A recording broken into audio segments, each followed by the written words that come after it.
Hello, Phantom Regiment. I wanted to make this video to help you get more comfortable with reading the field and clear up some questions that arose at April Camp.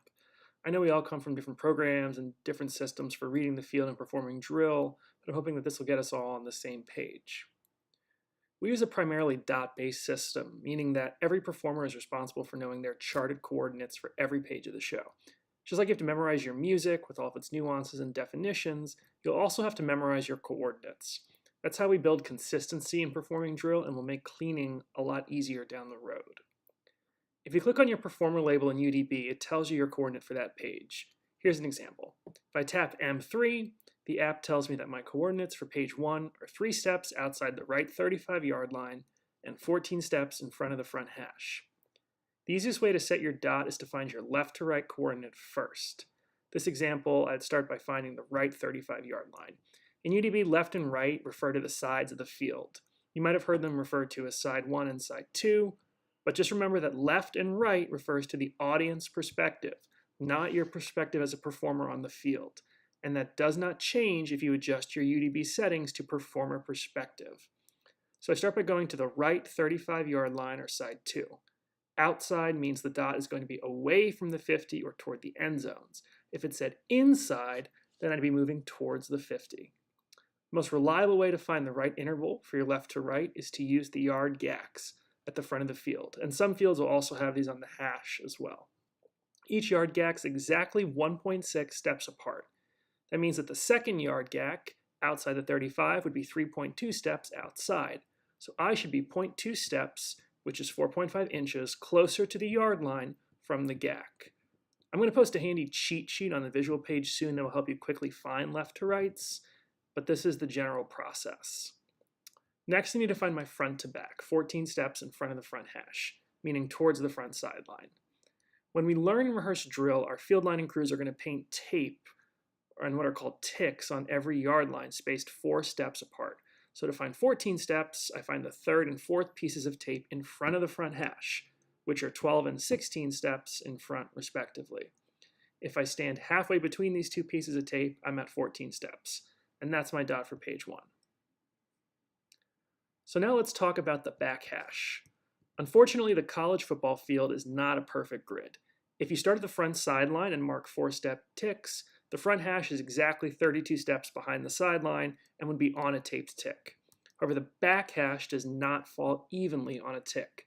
This is called the field error, and there are a lot of different ways of dealing with it. We use what's called a fake back hash system because it keeps us from having to adjust every form that crosses the hash. But it can be a little confusing at first, so I want to take some time now to clarify it. Basically what we do is continue our 8 to 5 tick grid all the way to the back of the field.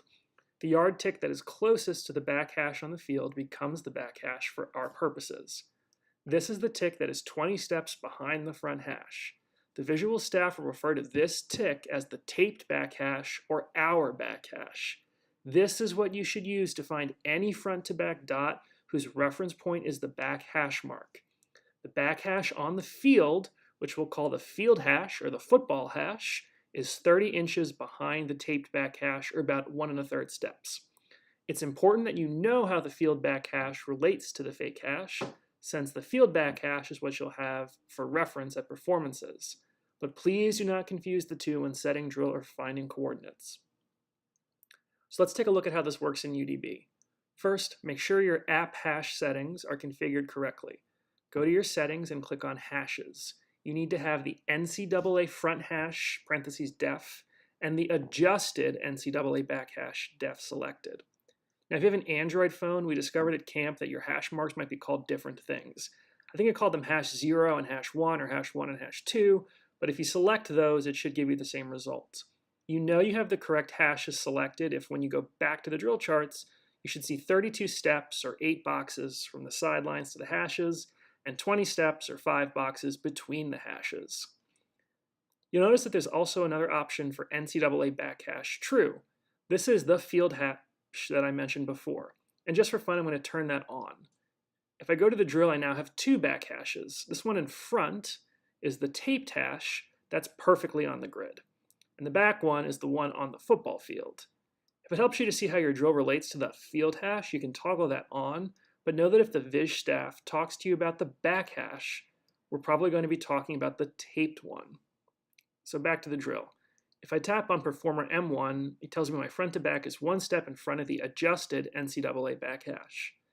I need to make sure that when I'm setting this page up, I'm finding one step in front of the taped back hash, not the field hash. I hope this helps clarify some things for you and some terminology that we're going to be using over the course of the summer. If you have any questions, reach out to a VizStat member ASAP. I'm really excited to see you guys in a few weeks and can't wait for spring training.